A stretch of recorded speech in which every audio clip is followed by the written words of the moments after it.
On va passer à autre chose, Benjamin. Vous avez enquêté ce matin sur les citoyens qui traquent les délinquants.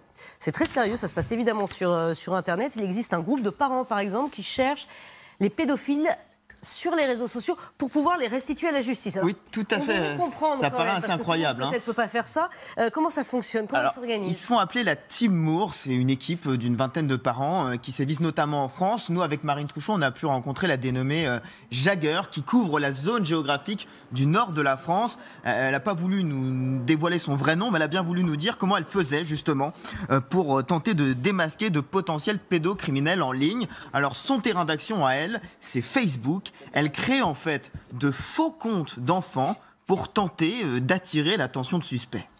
Pas la voir. Des filles qui ont généralement 12-13 ans, qui ont toutes une vie sociale assez décousue, qui ont des problèmes familiaux, utilisent des termes assez jeunes, fait des fautes d'orthographe. Il y a des sceptiques évidemment, mais jusqu'à présent ça fonctionne.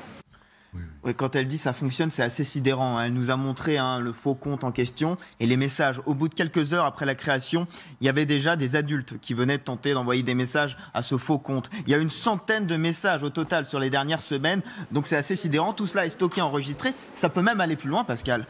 Parfois, les adultes proposent carrément un rendez-vous physique à ce faux compte. Que fait Jagger? Par deux fois, aller à un rendez-vous avec un potentiel pédophile. Alors comment ça se passe? Quid du risque, du danger?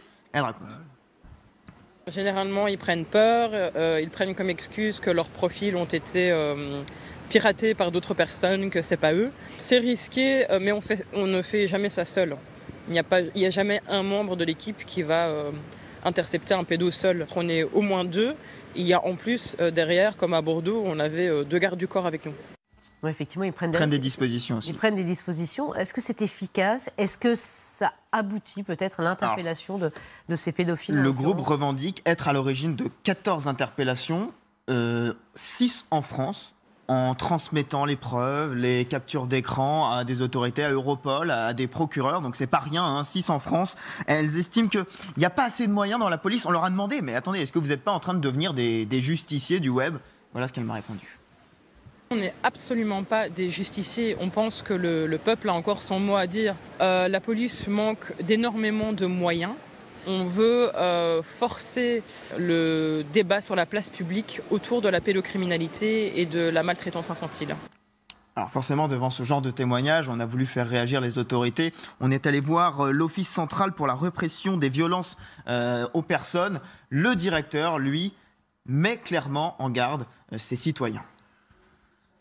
Ce type d'action menée par des citoyens pourrait mettre en péril nos travaux effectivement, parce que d'abord on ne sait jamais sur qui on tombe quand on a affaire à un pédophile. Ils peuvent rentrer en conflit avec des procédures en cours en France ou à l'étranger. Je pense que c'est plutôt le travail de professionnels qui doit être engagé par des professionnels. Voilà, je précise que tout ce qu'ils font, c'est légal. Ils connaissent très bien la loi.